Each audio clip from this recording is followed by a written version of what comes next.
Hi everyone, welcome to the next video in the Wonders of Space series. This time it's the planet Mars, the fourth planet from the Sun and the second smallest planet in our solar system. In this video we'll take a look at the planet and see just what we know about it and how we've explored its mysteries. So as with the other rocky planets in the solar system, Mars has been known about for centuries. It is one of the planets we can see with the naked eye in the night sky, and because of its red colour, it has become associated with Mars, the Roman god of war. Before that, the ancient Sumerian people associated it with Nergal, their god of war and plague. Mars orbits the Sun at an average distance of 228 million kilometres, which puts it right at the edge of the so-called Goldilocks zone, the area around the Sun where temperatures are just right for water to exist as a solid, liquid and gas. Unlike the inner two planets, Mercury and Venus, temperatures on Mars average well below zero, so any water is likely to be frozen as ice.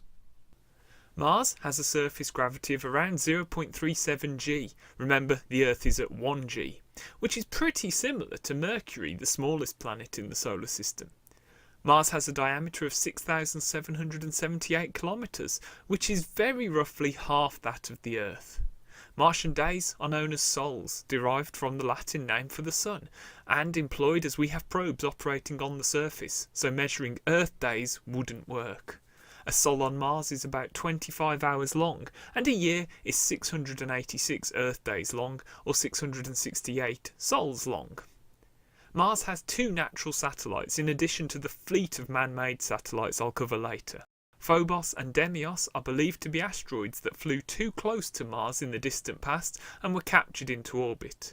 They are very different from our Moon, however, each measuring less than 30 kilometres in diameter.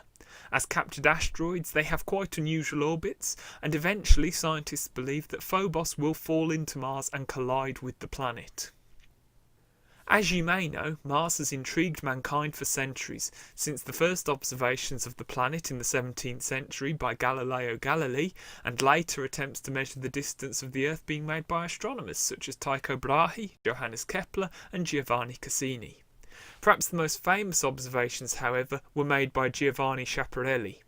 It's in his observations that much of the fervour for exploring Mars can be found.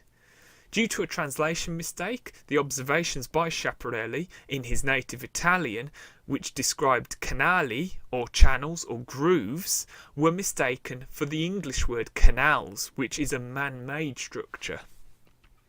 This mistranslation can probably be identified as the root cause for our fascination with Mars. As I mentioned in my Venus video, that planet has remained shrouded under thick clouds, but on Mars we believed that we could see evidence of actual life, of civilization, maybe even a bit like us. As I said, the truth of the matter is that this was a simple misunderstanding, but to this day the idea of life on Mars permeates popular culture. Now we're going to come to the part where we look at robotic exploration of the planet. As you can imagine, given the popular opinion that Mars held life, maybe even at an industrial level of development, there was great excitement around the launching of probes to fly by and later even land on the surface of Mars. A few unsuccessful missions were launched by both the Soviet Union and the USA during the 1960s. The first successful mission was Mariner 4, which flew by the planet in 1965. This gave us our first close-up view of Mars, and no sooner had those first images been relayed back to Earth than a century of wonder, awe and excitement about possible Martian civilization was quashed. What you can see on screen now is one of those first pictures of Mars, showing a lifeless, fairly unremarkable looking planet with no evidence of structures on the surface. Further investigation of the data suggested a cold and frozen world with only the most thin atmosphere and a weak magnetic field. After all this time, Mars was disappointing for those who had come to believe it would be almost another Earth. Mariner 9 became the first probe to enter orbit of another planet in 1971 and further studied the atmosphere and imaged up to 70% of the planet's surface, some of which you can see on screen now.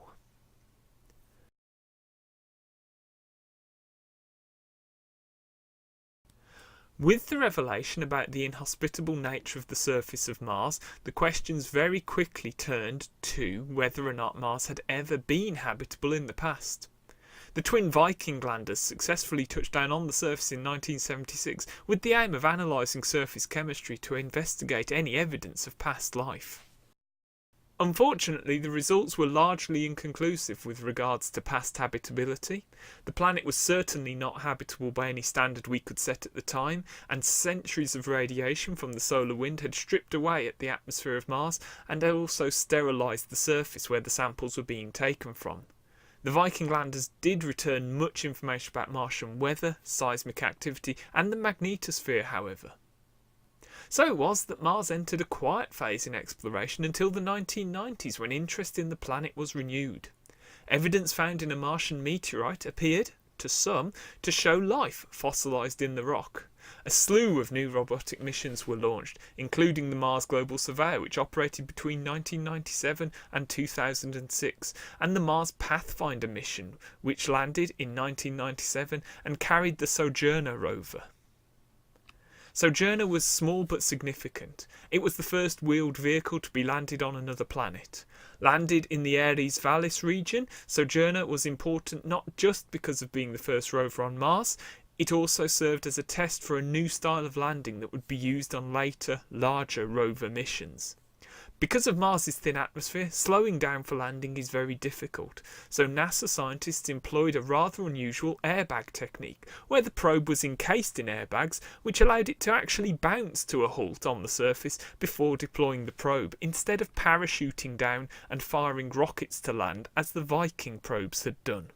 Exploration entered a new phase in the early 2000s with the launch of Mars Odyssey in 2001, the twin rovers Spirit and Opportunity in 2004, the Mars Reconnaissance Orbiter in 2006, and the Phoenix Polar Lander in 2008. NASA was not the only agency exploring Mars during this time, with ESA's Mars Express joining the fleet orbiting Mars in 2003. Most recently, the Mars Science Laboratory, Curiosity, continued the trend for unusual and spectacular landings by using a sky crane to lower itself to the surface in an unprecedented manoeuvre brought about by the rover's large weight. Airbags would not be strong enough to support it if it had to bounce to a halt. The Indian Space Research Organisation became only the fourth agency to send a probe to Mars and the first to succeed on their first attempt when their Mars Orbiter mission entered orbit in 2014. Significantly, perhaps, the entire mission cost was only $71 million, which is a tiny fraction of the cost of other nations' attempts. It should be mentioned the probe itself was a great deal less complicated than the more recent lander missions, but that should not be used to diminish the accomplishments and successes of ISRO's first planetary mission. Currently, there are a number of active missions studying Mars, and plans for more in the future. Sample return missions are the next hot topic, and most likely humans will one day set foot on the Red Planet. I've not covered every mission to the Red Planet, let alone the failures that accompanied the early days of space exploration. There are a number of notable missions that I feel will warrant their own specific video separate to this Planet series. Let me know in the comments which missions you think deserve their own video, and if you like the video, why not give it a like? And if you want to see more, think about subscribing. You can also now follow me on Twitter, where I'll be sharing interesting news and articles that I find and keeping up with the channel. I'll pop a link in the description of this video where you can find me. So that's about it for this video. See you in the next one.